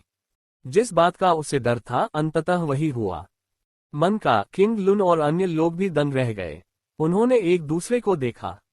मेरा सुझाव है कि आप सभी को चले जाना चाहिए, हार्डी ने उनकी ओर देखा और शांति से कहा। क्लोएड और अन्य लोग थोड़े झिझकते हुए दिखाई दिए, लेकिन अगले ही पल उनके हाव भाव बदल गए और उनकी निगाहें ठंडी और भयावह हो गईं। मार डालो। उनके सारे संदेह गायब हो गए। मार्शल योद्धाओं ने एक साथ हमला किया। हार्डी की ओर बढ़ते हुए उनके शरीर से निर्दयी हत्या की भावना उभरी। हार्डी के चेहरे पर थोड़ा सा बदलाव आया, फिर वह गायब हो गया। सावधान रहें, उसका फुटवर्क थोड़ा अजीब है, मनका ने उन्हें याद दिलाया। ये बात सभी जानते थे, इसलिए वे सतर्क रहे। जब वे युद्धक जहाज में थे तो उन्होंने साफ देखा कि क्या हुआ था। दुश्मन गायब हो गया और फिर बिना किसी चेतावनी के मनका के पीछे आ गया।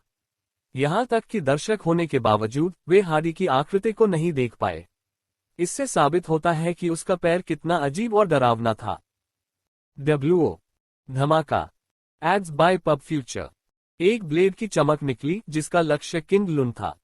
हम्फ। किंग लुन ने अपनी भौहें सिकुड़ी। उसके हाथ में तलवार से एक तेज सफेद चमक निकली। अन्य मार्शल योद्धाओं ने प्रतिक्रिया व्यक्त की और उस स्थान की ओर उड़ गए जहां गंजा चमक दिखाई दी थी। दुर्भाग्य से हार्डी पहले ही गायब हो चुका था। Boom boom boom. ब्लेड की चमक हवा में फैल गई, अंतरिक्ष को चीरती हुई और कहीं से भी निकल कर आती हुई। उनके हमले के रास्तों का अनुमान लगाना असंभव था। ओलांद फेडरेशन के 8 कॉस्मोस स्टेज मार्शल योद्धा हमले को रोकने की कोशिश करते हुए घबरा गए। वे हार्डी का असली स्थान नहीं खोज पाए। उनमें से कई पहले से ही घायल थे। अगर वे संख्या में नहीं जीतते तो मारे जाते। धमाका। 3 ब्रह्मांड चरणीय मार्शल योद्धा पीछे फेंक दिए गए। उनके शरीर पर और अधिक ब्लेड के निशान दिखाई दिए। वे बुरे मूड में थे। यह आदमी बहुत ताकतवर है। क्लोएट ने भारी सांस लेते हुए गंभीर स्वर में कहा। उसके पास स्पेस टैलेंट है। ये फुटवर्क नहीं है, एल्स्टन ने आश्चर्य से कहा। अंतरिक्ष प्रतिभा। एक ब्रह्मांडीय मार्शल योद्धा के पास अंतरिक्ष शक्ति की इतनी मजबूत पकड़ कैसे हो सकती है? हर कोई अचंभित था। क्लोएट ने कहा, वह ब्रह्मांड की किसी शक्तिशाली जाति से हो सकता है। ये व्यक्ति अपने भूरे रंग के लिबादे के पीछे छिपता है और अपनी शक्ल नहीं दिखाता। मुझे लगता है कि वह अपनी पहचान छिपाने की कोशिश कर रहा है। अरे, वह दूसरों के लिए काम करने को क्यों तैयार होगा? एल्स्टन ने बदसूरत भाव से कहा। अब हमें क्या करना चाहिए? धिक्कार है, यह एक धूर्त आदमी है। ये हमारे साथ सीधे नहीं लड़ेगा, मनका ने हताश होकर चिल्लाया। वह उस ब्लेड हमले का बदला लेना चाहता था, लेकिन उसे एहसास हुआ कि वह बहुत ज्यादा सोच रहा था। उसके पास कोई उम्मीद नहीं थी। हिम्मत है तो बाहर आ, कमीने। क्यों छिप रहे हो? मनका चिल्लाया। एड्स बाय पब फ्यूचर धमाका। हार्डी ने उसे शब्दों से जवाब नहीं दिया। इसके बजाय उसका स्वागत भावहीन ब्लेड चमक के साथ किया गया। फक, मनका ने पागलों की तरह टाल दिया। उसे इतना गुस्सा आ रहा था कि उसे खून की उल्टी होने लगी। वह बेकाबू होकर गालियां बकने लगा। बेवकूफ, क्लोएट ने नाक भान सिकोड़ी। तुम, मनका क्रोधित हो गई। बस हो गया, चलो समय बर्बाद नहीं करते। चलो एक व्यक्ति को चुनते हैं जो वांग परिवार को पकड़ ले, जबकि हम इस ब्रह्मांड मंच मार्शल योद्धा को रोकते हैं, एल्स्टन ने सुझाव दिया। मैं जाऊंगा। क्लोएट ने पलकें झपकाई और युद्ध के मैदान से पीछे हट गया। उसी समय उनके ऊपर के युद्ध यानों से कई आकृतियां बाहर निकली। वे ग्रह स्तर और आकाश स्तर के योद्धा थे, जिनकी संख्या सैकड़ों तक पहुंच गई थी। ये लोग क्लोएट का पीछा करते हुए शहर में घुस गए तथा उन्हें पकड़ने के लिए वांग परिवार के बारे में संकेत ढूंढने लगे। तुम्हारी हिम्मत कैसे हुई? हार्डी क्रोधित हो गया। उसने चिल्लाते हुए अपनी ब्लेड की चमक छोड़ी, जिसका लक्ष्य क्लोएट और अन्य थे। वह उन्हें रोकना चाहता था। हा, तुम अंततः प्रकट हो ही गए। एल्स्टन हंसा। 7 ब्रह्मांड चरणीय मार्शल योद्धाओं ने एक ब्रह्मांड चरणीय मार्शल योद्धा को बलपूर्वक रोक दिया। क्लोएट ने नीचे उतरने का मौका गंवाया। Boom boom boom. वे नहीं जानते थे कि वांग परिवार कहाँ छिपा हुआ है, इसलिए क्लोएट ने जहां भी देखा वहां हमला कर दिया। उसके आसपास की सभी इमारतें टोफू के टुकड़ों की तरह नष्ट हो गईं। ग्रह मंच, आकाशीय मंच और ब्रह्मांड मंच के मार्शल योद्धाओं के सामने ये इमारतें कुछ भी नहीं थीं। जल्द ही उन्होंने डोंडहाई के बीच में ग्लोबल यूनियन बिल्डिंग और साथ ही प्लाजा में खड़ी QY-63 अंतरिक्ष यान को देखा। क्लोएट इस अंतरिक्ष यान से बेहद परिचित था। वांग टेंग ने इसे महान कियान साम्राज्य में भागने के लिए लिया था। उसने ब्रह्मांड स्तर के अंतरिक्ष यान का पीछा किया, उसे वांग टेंग से छीनना चाहता था। अंत में वह असफल रहा। आज तक उसे बहुत लालची होने और ब्रह्मांड स्तर के अंतरिक्ष यान को पाने की लालसा पर पछतावा है। अगर ऐसा नहीं होता तो उसने वांग टेन को बहुत पहले ही रोक दिया होता और वह महान कियान साम्राज्य में भागने में सक्षम नहीं होता। इस तरह ये सब चीजें नहीं होती। चीजें तो शुरू में ही खत्म हो जाती। दुर्भाग्य से समय पीछे लौटने का कोई रास्ता नहीं था। उसे बस यही उम्मीद थी कि वह जल्दी से वांग परिवार को ढूंढ लेगा ताकि जब वांग टेंग वापस आए तो वे उसे नियंत्रित कर सकें। Ads bye pub future. उच्च स्तरीय सभ्यता के सरदार का दर्जा उनसे ऊंचा था, लेकिन स्वर्ग स्तर के योद्धा उससे नहीं डरते थे। होलांद संघ में 3 स्वर्ग स्तरीय मार्शल योद्धा थे। उसके दिमाग में कई विचार आए। क्लोएट की आंखों में एक तेज चमक चमकी जब वह अपने आदमियों को सीधे QY-63 अंतरिक्ष यान की ओर ले जा रहा था। ओह नहीं, वे आ रहे हैं। सबके चेहरे पर भाव बदल गए। वे स्तब्ध थे। वे इन दुर्जय विदेशी आक्रमणकारियों के सामने बेहद कमजोर थे।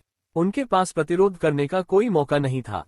फिर भी उन्होंने अपने दांत पीसकर उन्हें रोकने की तैयारी की। सौभाग्य से वांग टेंग द्वारा भेजे गए आकाशीय मंच के योद्धाओं ने भी ये दृश्य देखा। उनमें से आधे QY-63 अंतरिक्ष यान से बाहर निकले और क्लोएट और उसके साथियों की ओर बढ़े। पुरुष। हाँ, दिव्य स्तर के मार्शल योद्धा। क्लोएट की पुतलियां सिकुड़ गईं। वह चौंक गया।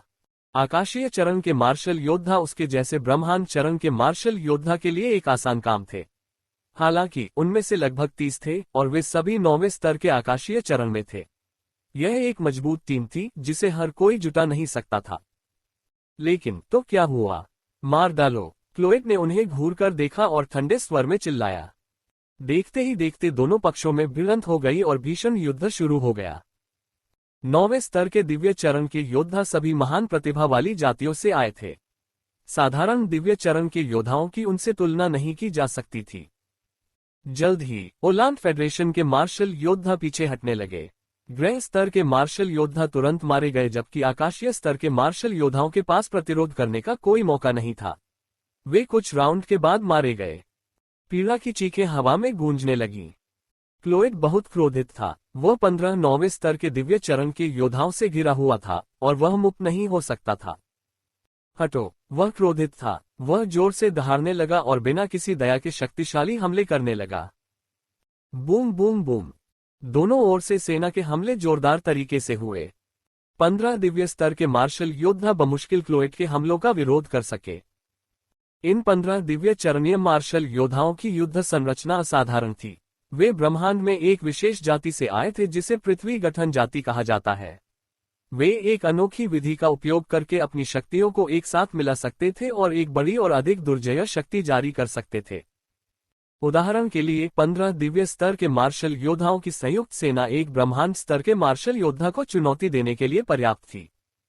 वांग टेंग ने इस क्षमता के कारण इस जाति से दास खरीदे। स्वाभाविक रूप से वे सामान्य दासों की तुलना में थोड़े अधिक महंगे थे। एट नोबल एट इस समय क्लोएड युद्ध संरचना में आगे पीछे घूम रहा था। वह क्रोधित था क्योंकि वह मुक्त नहीं हो पा रहा था। यह तो बस एक छोटी सी कीमत है जो आपको चुकानी होगी। एक डोंगहाई के ऊपर आसमान में लड़ाई गरमा गई। हर कोई बहुत चिंतित था। हार्डी 7 ब्रह्मांड चरण के मार्शल योद्धाओं से लड़ रहा था। यहां तक कि उसके जैसे शक्तिशाली योद्धा को भी एक ही स्तर के 7 पुरुषों का सामना करना थोड़ा मुश्किल लगा। हालांकि ओलांड फेडरेशन के 7 मार्शल योद्धा भी पीड़ित थे। दुश्मन से निपटना बहुत मुश्किल था और वह एक प्रेत की तरह इधर उधर घूमता था। चूंकि वे उस पर ताला लगाने में असमर्थ थे, इसलिए वे कोई प्रभावी हमला नहीं कर सकते थे। क्लोएड, क्या तुम इसे संभाल सकती हो? अगर तुम नहीं कर सकती तो मुझे करने दो। मनका ने आसमान से नीचे देखा और अधीरता से चिल्लाया। दूसरी तरफ क्लोएड अभी भी 15 दिव्य चरणीय मार्शल योद्धाओं द्वारा अवरुद्ध था। उसका चेहरा बर्तन के तल जितना काला था। एक शक्तिशाली ब्रह्मांड मंच मार्शल योद्धा होने के बावजूद वह इन कुछ दिव्य मंच मार्शल योद्धाओं से आगे निकलने में असमर्थ था। अगर दूसरों को इस बारे में पता चला तो लोग उसका मजाक उड़ाएंगे। जब क्लोएड ने मनका की बातें सुनी तो उसे अपमानित महसूस हुआ। वह चुप रहा और उसने अपने शरीर की सारी शक्ति छोड़ दी। उसके ब्लेड पर एक भयानक चमक इकट्ठी हो गई जो सीधे आसमान में जा गिरी। मरो! क्लोएड ने गुस्से में अपना आखिरी हमला किया। Ads bye pub future. Blade की चमक आगे बढ़ी, जिससे सभी 15 दिव्य चरणीय मार्शल योद्धा पीछे की ओर गिर पड़े। उनमें से 5 शक्तिशाली प्रभाव से फट गए, जिससे हवा में खूनी धुंध फैल गई। वे मर चुके थे। इन 9वें स्तर के दिव्य चरण मार्शल योद्धाओं द्वारा गठित युद्ध गठन अंततः टिक नहीं सका। आकाशीय मंच और ब्रह्मांडीय मंच के बीच एक खाई थी। वास्तव में अगर क्लोएड ने लड़ाई को थोड़ा और लंबा खींच लिया होता तो आकाशीय मंच के मार्शल योद्धा उसे ज्यादा देर तक नहीं रोक पाते। हालांकि समय कम था और मनका ने उसे और उकसाया, इसलिए उसने गठन को तोड़ने के लिए अपने अंतिम हमले का उपयोग करने का फैसला किया। शेष 10 9वें स्तर के दिव्य चरण के मार्शल योद्धा गंभीर रूप से घायल हो गए थे। उन्होंने अपनी ऊर्जा का बहुत विस्तार कर लिया था, इसलिए वे लड़ाई जारी रखने में असमर्थ थे। क्लोएड की नजर तेज हो गई। वह उन सबको मार डालने वाला था। इस समय QYE 63 अंतरिक्षयान में शेष आकाशीय चरण के मार्शल योद्धा बाहर निकल आए। ये दिव्य चरण के मार्शल योद्धा दूसरी जाति से आए थे। उनकी क्षमता भी कमजोर नहीं थी। वे क्लोएड को रोकने के लिए यहां आए थे। 10 बुरी तरह से घायल आकाशीय चरण के योद्धा पीछे हट गए और अंतरिक्षयान में वांग परिवार की रक्षा करते हुए स्वयं अपनी देखभाल करने लगे। जब वांग टेंग ने उन्हें धरती पर भेजा तो उसने हार्डी को बहुत बड़ी रकम दी ताकि वह संसाधन खरीद सके।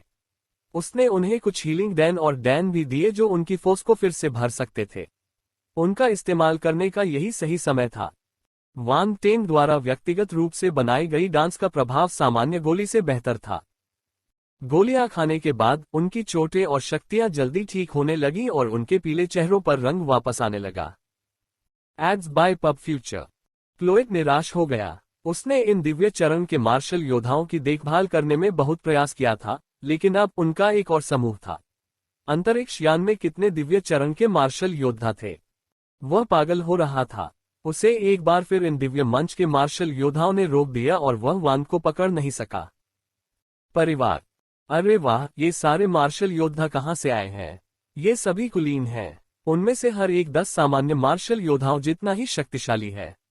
मनका और आकाश में मौजूद दूसरे एलियंस हताश हो गए। उन्होंने नहीं सोचा था कि उनके कुछ 100 मार्शल योद्धा 30 से भी कम लोगों की मार्शल योद्धा टीम द्वारा नष्ट कर दिए जाएंगे। चलो उनकी मदद मांगते हैं। हमारे पास पर्याप्त जनशक्ति नहीं है। एल्स्टन ने गहरी सांस ली और कहा। सातों योद्धा उदास हो गए। अंत में उन्होंने सिर हिलाया और युद्धयान को संदेश भेजा। धमाका, धमाका, धमाका। युद्धयान से शक्तिशाली आभा फूट पड़ी। उसके भीतर से 5 अन्य ब्रह्मांड स्तरीय मार्शल योद्धा उड़कर बाहर आए। हार्डी के चेहरे पर थोड़ा सा बदलाव आया। वह कुछ दूर खड़ा था और 5 नए मार्शल योद्धाओं को घूर रहा था। एल्स्टन, तुम सब बेकार हो। तुम सातों मिलकर भी ब्रह्मांड स्तर के मार्शल योद्धा को नहीं हरा सकते। ब्रह्मांड के 5 योद्धाओं में से एक के बाल सुनहरे थे। ये वही आदमी था जो सूंघता था। ओलिवर, तुम्हें देखना चाहिए था कि दुश्मन कितना शक्तिशाली है। जल्दी से हमारी मदद करो। अगर हम मिशन में विफल हो गए तो तुम जिम्मेदारी नहीं उठा पाओगे। एल्स्टन ने अधीरता से काले चेहरे के साथ कहा। हम्फ, एट नोबल बनेट एट। ओलिवर ने नाक भांज सिकोड़ी। उसने और समय बर्बाद नहीं किया और हार्डी की ओर दौड़ पड़ा। उनके साथ अब उसके चारों ओर 12 ब्रह्मांड चरणीय मार्शल योद्धा थे। घृणित।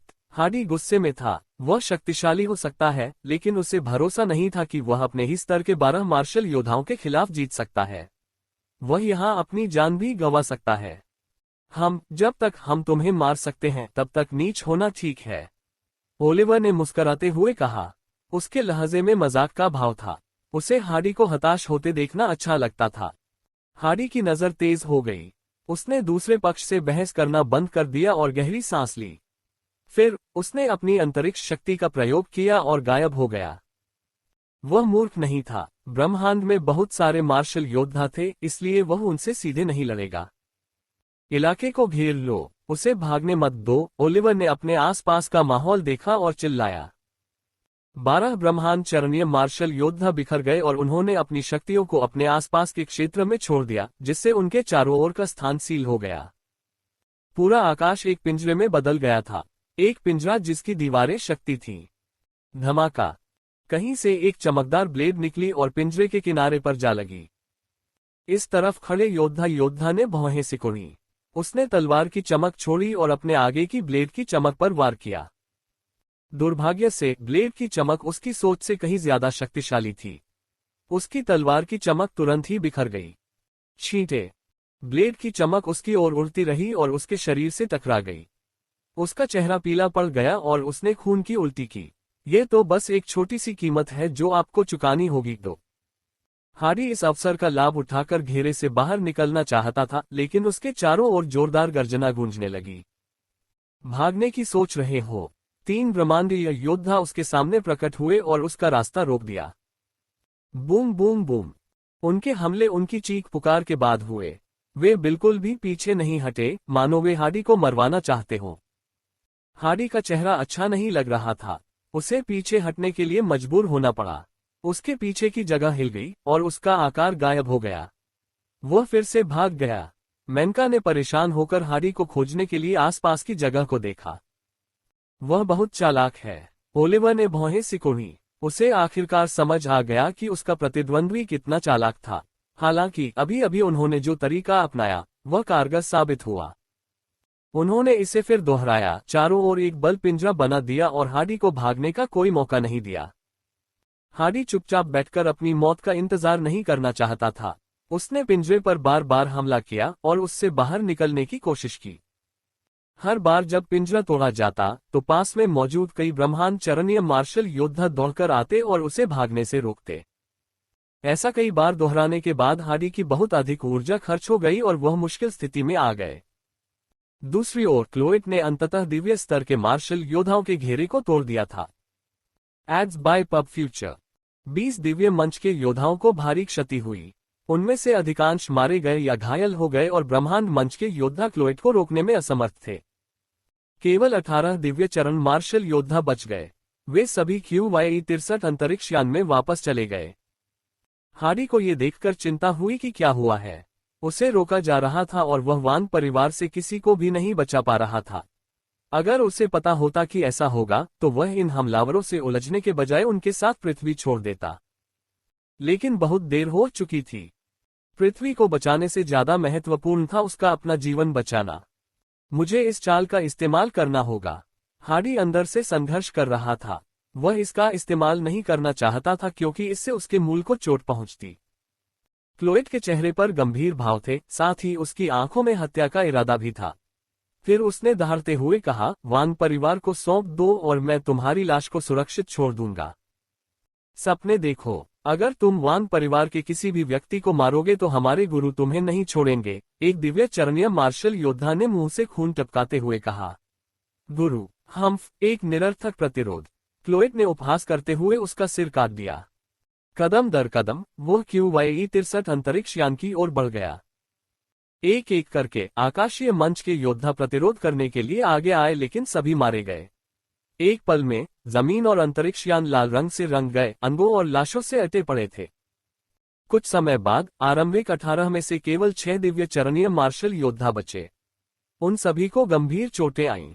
एट नोबल बनेट एट मार्शल आर्ट के नेता और अन्य लोगों ने दूर से ये दृश्य देखा और उनकी पुतलियां सुइयों में सिकुड़ गईं।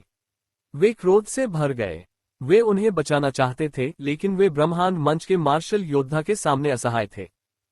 चाहे योजना कितनी भी महान क्यों न हो, पूर्ण शक्ति के सामने वह बेकार हो जाएगी। Ads bye pub future.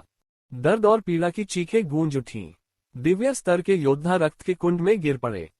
5, 4, 3, 2 था। अंत में केवल एक ही व्यक्ति बचा था। क्लोएट भावशून्य था। उसकी आंखों में दया की कोई भावना नहीं थी, क्योंकि उसने उसे काटने के लिए अपना ब्लेड उठाया था। बस अंतरिक्ष यान के अंदर से एक बुरी आवाज आई। दादाजी वांग शेंगुओ और अन्य लोगों की मदद से अंतरिक्ष यान से बाहर निकले। आप सभी आखिरकार बाहर आने को तैयार हैं। क्लोएट ने मुड़कर तुरंत वान परिवार को पहचान लिया। उसके चेहरे पर एक ठंडी मुस्कान थी। बाहर मत आओ। अंतिम दिव्य मंच मार्शल योद्धा की अभिव्यक्ति बदल गई जब वह अपनी पूरी आवाज में चिल्लाया, बस इस नरसंहार को रोको। दादाजी वांग ने अपना सिर हिलाया और थके हुए स्वर में कहा, अगर तुम पहले ही बाहर आ जाते तो बेहतर होता। क्लोएट ने दुष्टता से मुस्कुराते हुए कहा। उसका ब्लेड अभी भी हवा में था। फिर उसने उसे दिव्य मंच के मार्शल योद्धा की ओर घुमाया। मास्टर जल्द ही आ रहे हैं। आप सभी को मेरे साथ दफनाया जाएगा। दिव्य चरण के मार्शल योद्धा को इसकी उम्मीद थी और उसने अपनी आंखों में दृढ़ संकल्प के साथ अपने अंतिम शब्द कहे। धमाका। उसने वास्तव में खुद को उड़ा लिया। दिव्य स्तर के मार्शल योद्धा को अपने केंद्र में लेकर भयावह विस्फोट ने पूरे परिवेश को अपनी चपेट में ले लिया तथा क्लोएट को भी अपनी चपेट में ले लिया। सौभाग्य से दादाजी वांग और अन्य लोग अभी भी ढाल के भीतर थे और उन पर कोई प्रभाव नहीं पड़ा। क्या वह मर गया? वांग शेंगहोंग और अन्य लोग विस्फोट को देखकर भयभीत हो गए। उनमें से कुछ लोग अपने होश में वापस नहीं आ सके। उन्होंने नहीं सोचा था कि ब्रह्मांड मंच का मार्शल योद्धा आखिरी दिव्य मंच के मार्शल योद्धा को उनके प्रकट होने के बाद भी मार देगा।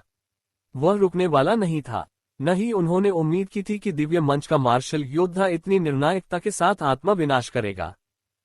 विस्फोट धीरे धीरे शांत हो गया और धूल धीरे धीरे नीचे बैठ गई। एक आकृति वहां खड़ी थी। तस्क, लानत है। क्लोएट की ठंडी आवाज ने उनके दिलों की उम्मीदों को कुचल दिया। वह अभी भी मरा नहीं है। वांग परिवार के हाव भाव एकदम बदल गए। तार तार तार। कदम दर कदम क्लोएट अस्त व्यस्त होकर बाहर निकल गया। उसके कपड़े थोड़े क्षतिग्रस्त थे और उसके घावों से खून बह रहा था। हालांकि उसके चेहरे पर उदासीनता और निर्दयता का मुखौटा था। एक ब्रह्मांड मंच मार्शल योद्धा को इस हद तक मजबूर किया गया। उसके हृदय में एक अनियंत्रित क्रोध उमड़ पड़ा, मानो कोई ज्वालामुखी फटने वाला हो। क्लोएट ने वांग परिवार को घूर कर देखा। उसकी आंखें आक्रोश और क्रूरता से भरी हुई थीं और उसके अंदर से एक जबरदस्त आभा निकल रही थी। वांग परिवार के सदस्य पीले पड़ गए और अनियंत्रित रूप से कांपने लगे। उनमें केवल ग्रहीय शिष्य थे, कुछ तो साधारण लोग भी थे। वे ब्रह्मांड मंच के मार्शल योद्धा के क्रोध का सामना नहीं कर सकते थे। तो बस एक छोटी सी कीमत है जो आपको चुकानी होगी। 3 बाहर निकलो, क्लोएट ने निर्दयी आवाज में चिल्लाया। वह वहीं रुक गया और आगे नहीं बढ़ा। वांग परिवार को लगा कि उनके दिल की धड़कनें तेज हो गई हैं। वे हिचकिचा रहे थे। सांस। इस समय एक आह ने हवा में फैले तनाव को तोड़ दिया। तुम मुझे मजबूर क्यों कर रहे हो? हार्डी छिपने की जगह से बाहर आया और अपने चारों ओर नजर घुमाई। उसके स्वर में बेबसी की झलक थी। धमाका। अचानक उसके शरीर से एक शक्तिशाली और अजीब उतार चढ़ाव निकला। उसके आसपास का स्थान कांपने लगा। चटकने की आवाजों के बीच उसके चारों ओर आयामी दरारों की गहरी काली रेखाएं बन गईं। जल्दी करो, उसे रोको। ब्रह्मांड मंच के मार्शल योद्धा भयभीत थे। उन्हें हार्डी से बहुत बड़ा खतरा महसूस हुआ। अगर वे उसे नहीं रोकते तो कुछ बहुत ही भयानक हो सकता था। इसलिए वे सभी हार्डी की ओर बढ़े और बिना रुके उस पर हमला बोल दिया। हार्डी ने उनकी परवाह नहीं की। उसने क्लोएट को घूरते हुए चेतावनी दी, तुम वांग परिवार को छू नहीं सकते। धमाका। जैसे ही उन्होंने बोलना समाप्त किया, अदृश्य अंतरिक्षीय उतार चढ़ाव उनके केंद्र में आ गए। वे अंतरिक्ष में हवा की तरंगों की तरह फैल गए। Boom boom boom. जब बल के हमले स्थानिक उतार चढ़ाव को छूते थे तो वे विस्फोटित हो जाते थे। Ads bye pub future. हालांकि उतार चढ़ाव खत्म नहीं हुए, वे फैलते रहे। आगे की ओर उड़ रहे योद्धाओं की आंखें तिरछी हो गईं। उनके सिर सुन्न हो गए और उन सभी ने उतार चढ़ाव को रोकने के प्रयास में अपनी अंतिम चालें चली। Boom boom boom. हालांकि ये सब व्यर्थ था। जब उन्होंने उतार चढ़ाव को छुआ तो हमले बेअसर हो गए। ब्रह्मांड चरण के मार्शल योद्धा पीले पड़ गए और बीच हवा में पीछे की ओर उड़ गए, जैसे कि उन पर बिजली गिर गई हो, और उन्होंने मुंह भर खून उगल दिया। वे भयभीत और अविश्वास से भरे हुए थे। उतार चढ़ाव फिर से उनकी ओर बहने लगे। इस बार उनके पास प्रतिरोध करने का समय नहीं था। अगर वे उतार चढ़ाव की चपेट में आ जाते तो वे 2 टुकड़ों में फट जाते। ब्रह्मांड के सभी योद्धाओं के चेहरे सफेद पड़ गए थे। वे निराश महसूस कर रहे थे। हम्फ। अचानक आसमान में एक खर्राटों की आवाज सुनाई दी। अचानक हार्डी के पीछे एक आकृति प्रकट हुई और उसने अपनी हथेली से उसकी पीठ पर वार किया। छींटे। हार्डी के चेहरे पर भाव बदल गए। उसने खून की उल्टी की और उसे जोर से आगे की ओर फेंका गया। उसका शरीर रेत के बोरे की तरह जमीन पर गिर गया। धमाका। जोरदार धमाके के बाद जमीन पर एक बड़ा गड्ढा बन गया। हार्डी का समर्थन खोने के बाद उतार चढ़ाव बिना किसी निशान के गायब हो गए। ऐसा लगा जैसे वे कभी आए ही नहीं थे। Ads bye pub future. ब्रह्मांड के अन्य योद्धाओं के चेहरे सफेद हो गए थे। उनमें अभी भी डर बना हुआ था। आयामी दरारें उनसे केवल 1 मीटर से भी कम दूरी पर थीं। उनके पास भागने का कोई मौका नहीं था और वे तुरंत मारे जा सकते थे। धन्यवाद राष्ट्रपति जी। ब्रह्मांड मंच के मार्शल योद्धा ने सफेद बालों वाले बुजुर्ग को कृतज्ञतापूर्वक धन्यवाद दिया। हार्डी पर हमला करने वाला व्यक्ति सेंट स्टार पैगोडा का अध्यक्ष शेंग लुओ था। वह ओलान फेडरेशन के 3 स्वर्ग स्तरीय मार्शल योद्धाओं में से एक थे। राष्ट्रपति शेंग लुओ ने सफेद गाउन पहना हुआ था। वे अपने हाथों को पीठ के पीछे करके हवा में शांति से खड़े थे और धीरे से सिर हिला रहे थे। खांसी। हार्डी खून खांसते हुए धूल से बाहर निकला।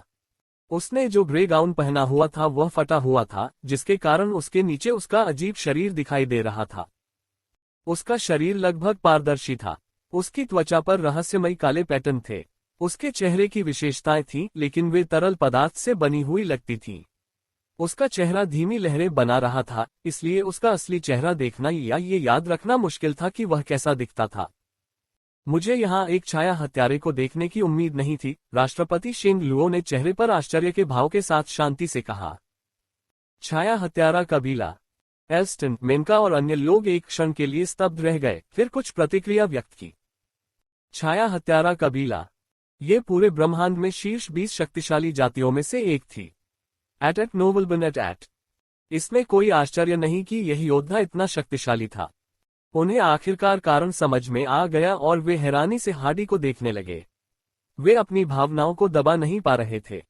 उन्हें समझ में नहीं आ रहा था कि यह छाया हत्यारा पृथ्वी पर क्यों है। उन्हें ब्रह्मांड में भी ढूंढना मुश्किल था। तुम जैसे दुर्जय योद्धा को गुलाम नहीं बनना चाहिए। क्या तुम मेरे सेंट स्टार पैगोडा में आने में रुचि रखते हो? राष्ट्रपति ने पूछा।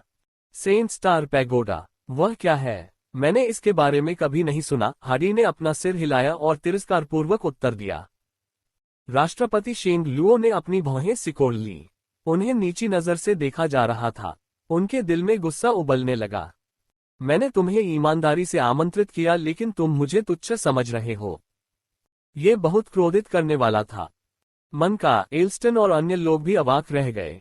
ये छाया हत्यारा भाग्य को ललचा रहा था। राष्ट्रपति से इस तरह बात करने की उसकी हिम्मत कैसे हुई? क्या उसकी इच्छा मृत्यु की थी? राष्ट्रपति शेंग लुओ ने गुस्से से जवाब दिया, आप नहीं जानते कि आपके लिए क्या अच्छा है। वैसे भी एक स्वर्गीय मार्शल योद्धा के रूप में क्या आपको मुझ पर घात लगाना शर्मनाक नहीं लगता? हाडी ने उपहास किया। स्वर्ग मंच। मार्शल आर्ट के नेता और अन्य लोग आश्चर्यचकित थे। ये बुजुर्ग वास्तव में एक स्वर्ग स्तर का मार्शल योद्धा था। धत्तेरी की पृथ्वी खत्म हो गई। राष्ट्रपति शेंग लुओ ने उत्तर दिया, मैं आपको बस एक छोटा सा सबक सिखाना चाहता था। एक छोटा सा सबक? हाडी ने मजाक किया। वह बुरी तरह घायल हो गया था और उसने अभी जो कदम उठाया था उससे उसकी आत्मा की उत्पत्ति को नुकसान पहुंचा था। वह जमीन पर गिर पड़ा और हाँफने लगा। कितना अफसोस है, मैं अपना मिशन पूरा नहीं कर पाया, लेकिन मैंने अपनी पूरी कोशिश की।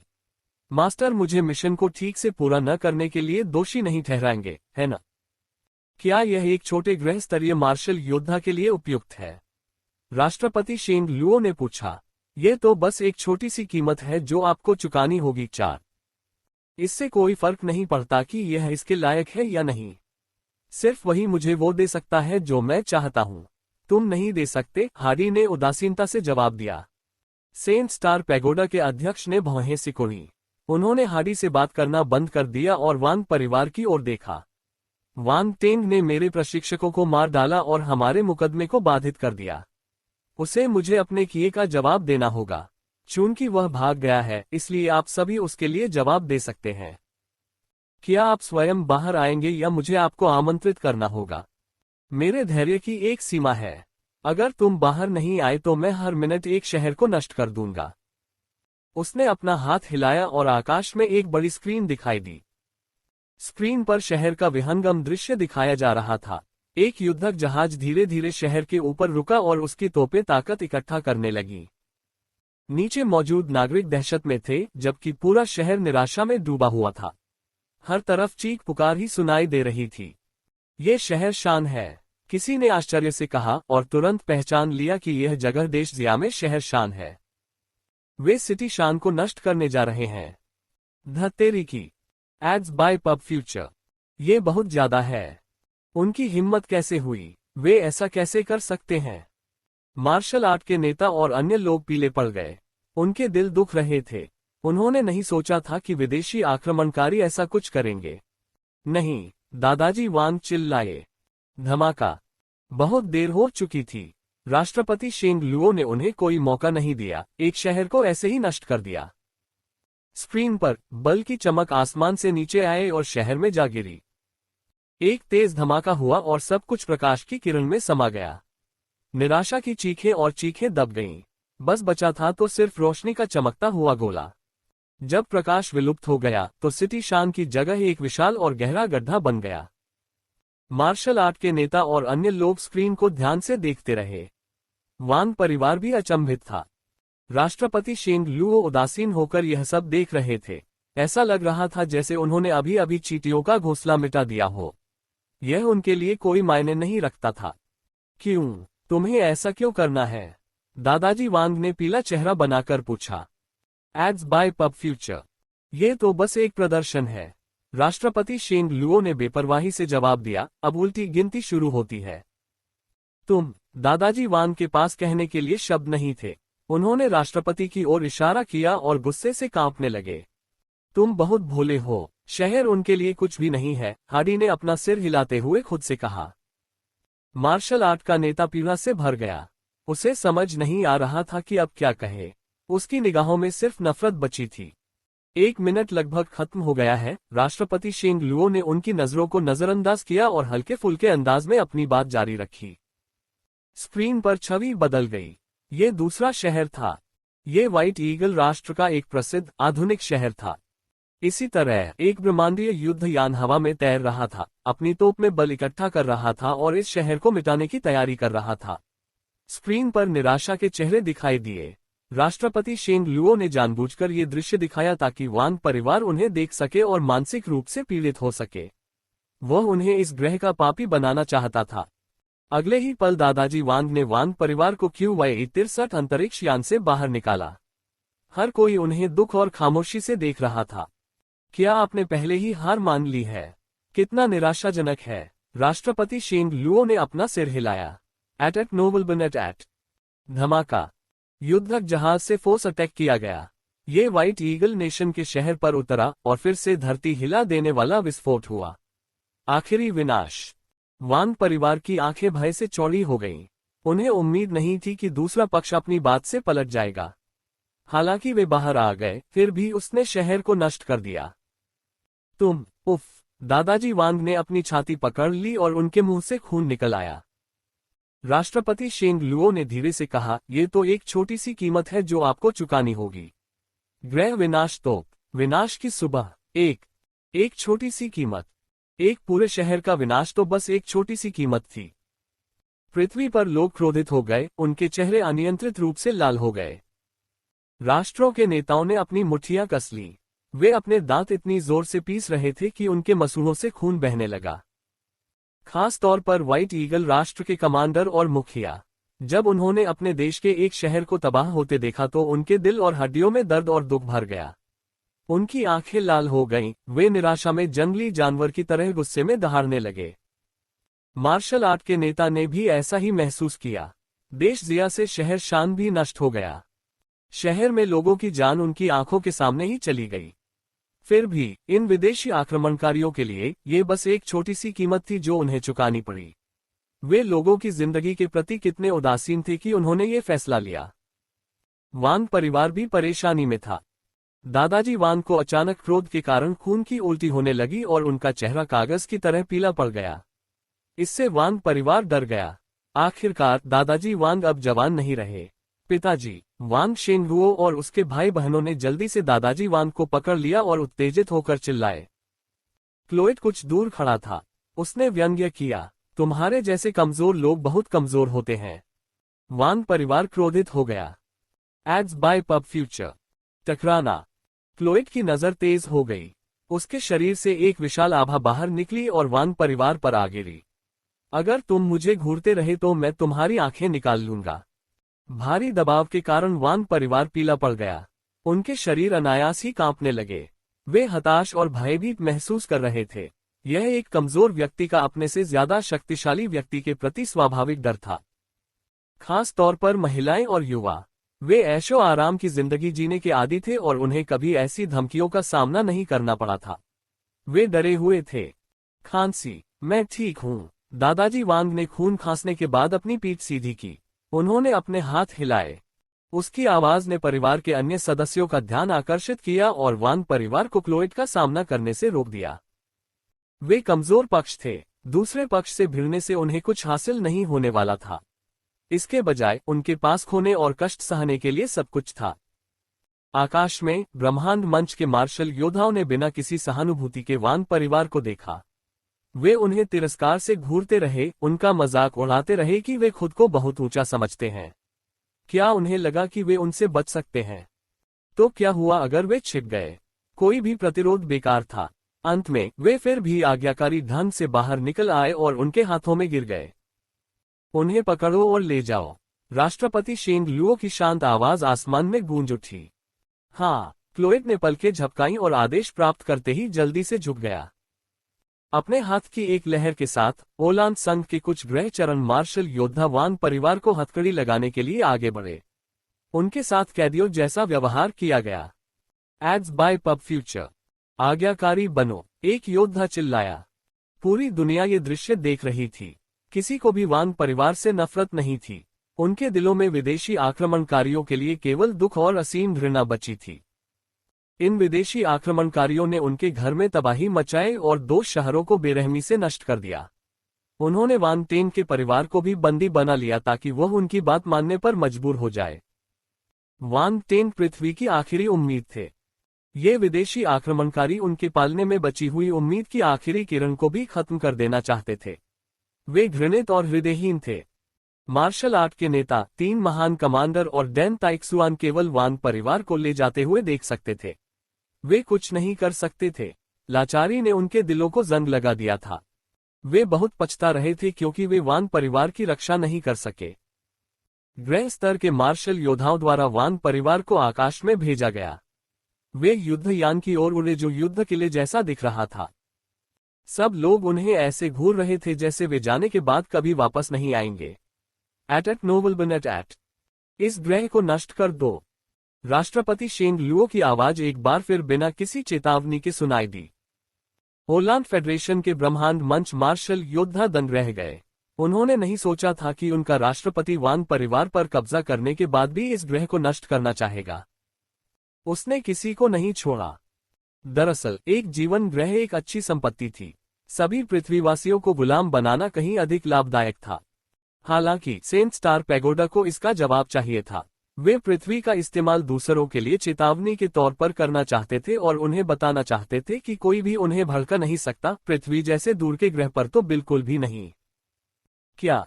सभी नेताओं की आंखें क्रोध से बड़ी हो गईं और वे अविश्वास और भय से शेंग लुओ को देखने लगे।